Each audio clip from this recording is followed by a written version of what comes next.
Hi everyone, Nigel here with The Drivewire, and I have this magnificent beast, the 2021 Lexus LS 500, a very rare breed of cars these days because it is a sedan, firstly, and it is full size. Everyone loves SUVs, crossovers, and so this is pretty much of a dying breed. We've got BMW 7 Series, we've got Mercedes S-Class, and then we have this. I think it looks great. It's 17.2 feet long, which is quite long. It won't actually fit in my garage, but the proportions are really quite good. It doesn't have that large rear end that Lexus is used to have. The designers have done a really good job on this car. I particularly like these wheels. Comes standard because this has the luxury package, which I'll go into in a bit more detail in a bit, is $12,000, which is a lot of money, but for that you get these wheels with these Bridgestone summer tires, so they're 245s all around. If you don't spec that package, you get the 275s on the rear. Of course, this Lexus grille will be familiar to everyone. Everyone used to think, oh my god, it's huge, but now BMW and everybody else has gone the way of these very large grills. I like it, very Darth Vader-ish. Do like these lights too. These are all LEDs. These are fake, pet peeve of mine, but hey, they make the styling look a little bit better. Then from the rear, I think it looks just as good. It really is a nice looking car. It's got this big sort of swathe of lights wrapping around here. Very subtle sort of little spoiler formed into the trunk lid. And here we have a pretty decent size trunk, if a little tricky to get larger items in the back, and obviously a net here to make sure your groceries don't fly all over the trunk. So yeah, it's got some utility too. Obviously electric power for the rear piece. Powering this beast is a twin turbo 6 with 416 horsepower, but more importantly 442 foot-pounds of torque. So a few years ago, Lexus put this new engine in here and replaced essentially the old V8 that we know and love in the RCF and some of the other sportier cars that Lexus makes. I think this is an ideal engine because it has so much more torque than that one. Less power, but more torque. And this thing pulls like a train once it gets going. Even though it does weigh close to 5,000 pounds, it is pretty decent acceleration, 4.6 seconds to 60. This engine runs through Lexus's brilliant 10-speed automatic transmission. So as you can imagine, Lexus does not sell too many of these cars. But I actually really like it, and it is really nice to drive. We'll drive it in a bit. Let's go ahead and take a look at what's going on inside this car. All right, so with the luxury package, you get this extra soft semi-aniline seating and a whole array of controls for the rear seat passengers. Big thing in Asia is passengers in the rear should have more comfort than in the front, as they're typically driven around in the back of the car. I lift this up. I have lots of room. I'm only 5'8". What if I want more room? Simply pull down this armrest.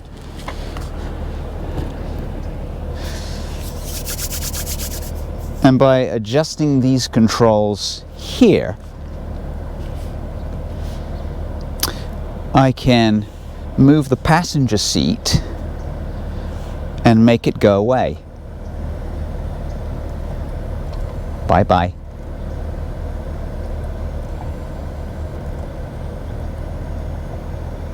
It's like watching a ballet as it slowly folds itself forward.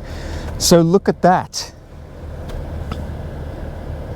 My little legs won't even reach the back of that seat. And then what I can do now is take my seat and I can recline myself.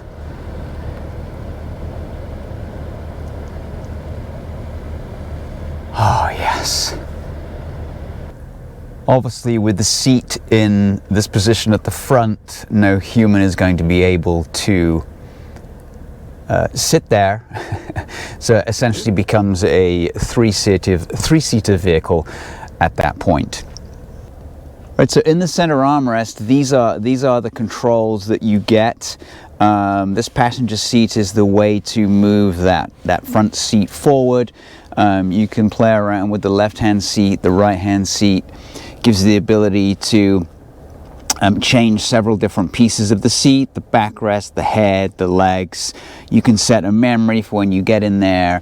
There is a ton of controls in this system. I have to say, I really like it in the back. Some of the design touches, like these armrests, they look like they're sort of floating. This is all sort of a suede material, super soft at the touch. There's a little bit of storage space for your things, phone, etc. It is a 5-seater, so you can have a person in the middle as well, though they wouldn't have as much leg room. You've got a couple of little mirrors up here for your vanity. The incredible sound system, Mark Levinson sound system, has speakers dotted around all over the place. I think there's 23 in total. And then these beautifully designed door sections right here. You've got vents in the pillar as well as vents down here. I really could spend quite some time being driven around in the back of this this Lexus. In fact, we'll just put the seat down again.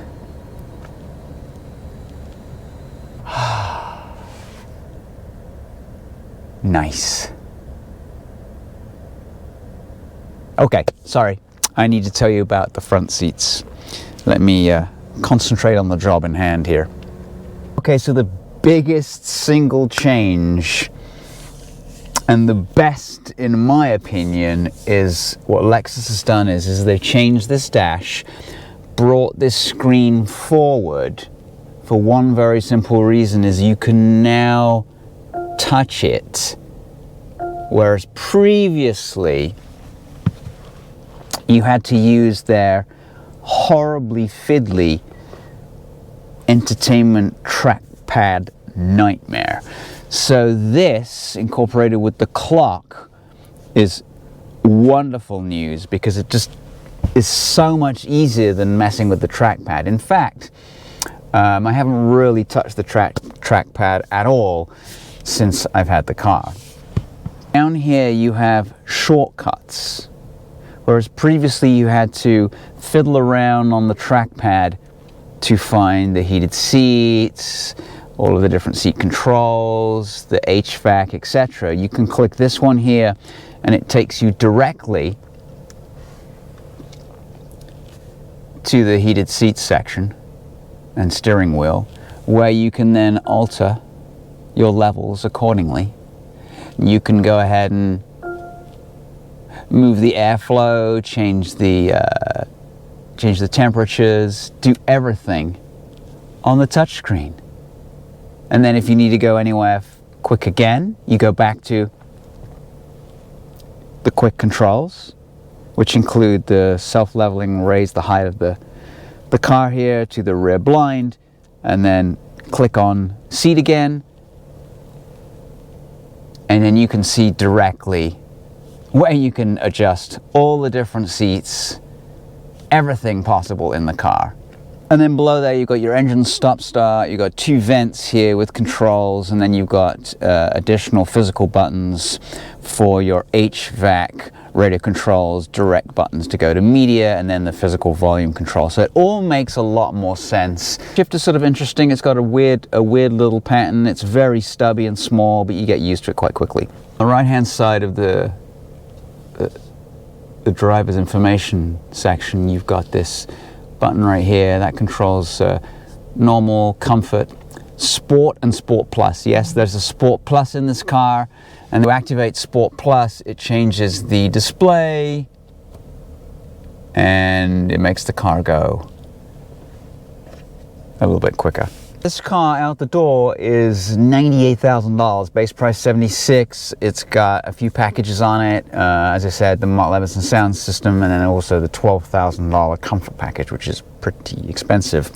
Not something I would go for. If I was wanting to get one of these, I'd probably get the F Sport model, so I've got slightly larger rear tires. This car does hustle. It does go quick. I'm going to drive it in a minute. I'm not going to give you my driving impressions of it in a minute, but yeah, I do like it. But on the other hand, it is supremely comfortable and supremely easy to drive. All right, off we go. So I'm in normal mode. Just kind of waft along here. Got the heated steering wheel on. Got the heated seats on.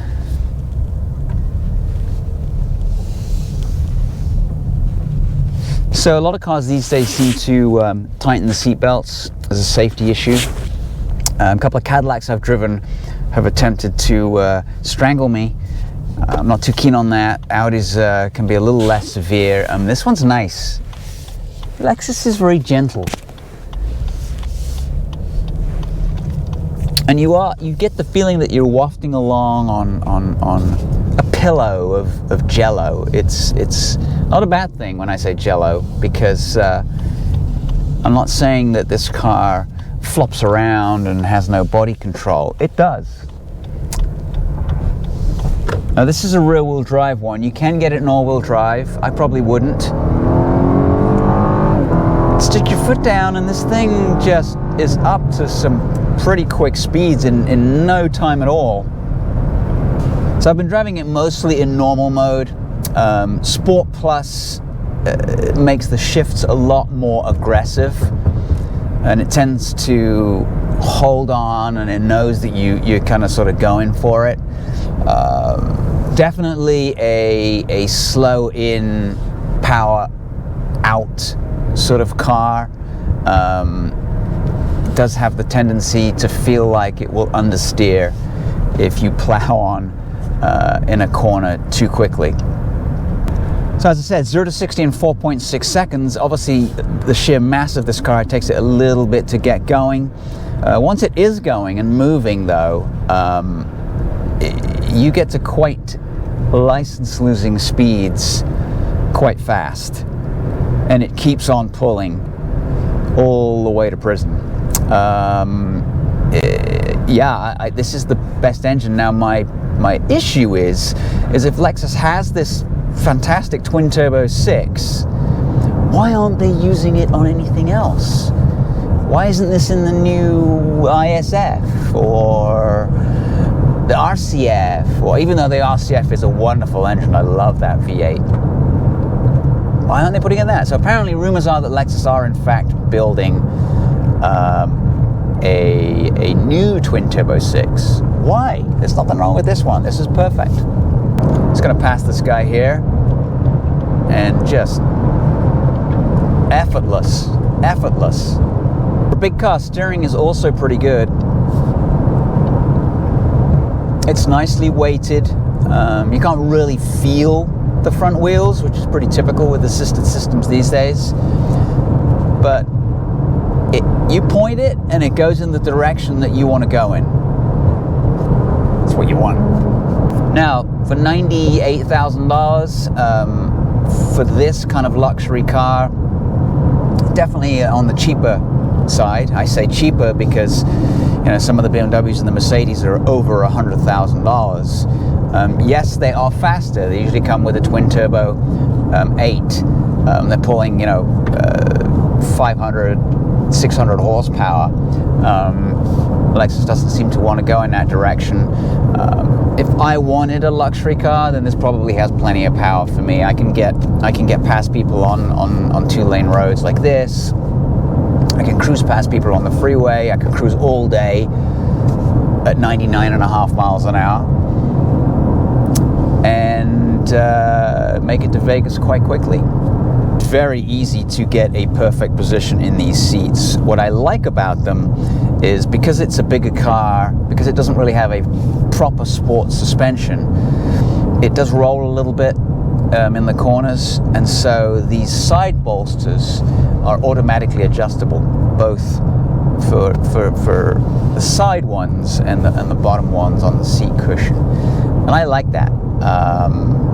It gives you the opportunity to keep you hugged into your seat. And then, of course, if you're a little wider, you can relax it a little bit so you can fit in.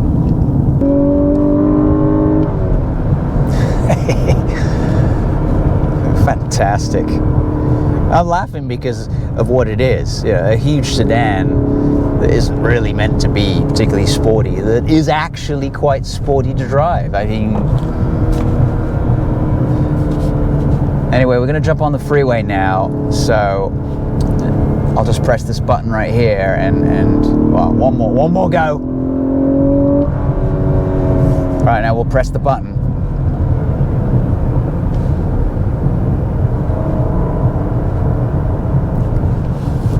Okay, it had to think about it for a couple of seconds, probably thinking, what? You don't want to play anymore? Well, it's not that. I just went into normal mode, could go into comfort mode. Okay, now we're in like supreme comfort mode. It's very quiet. When you accelerate, it just gains speed with no noise. Magic. That's the end of the test today.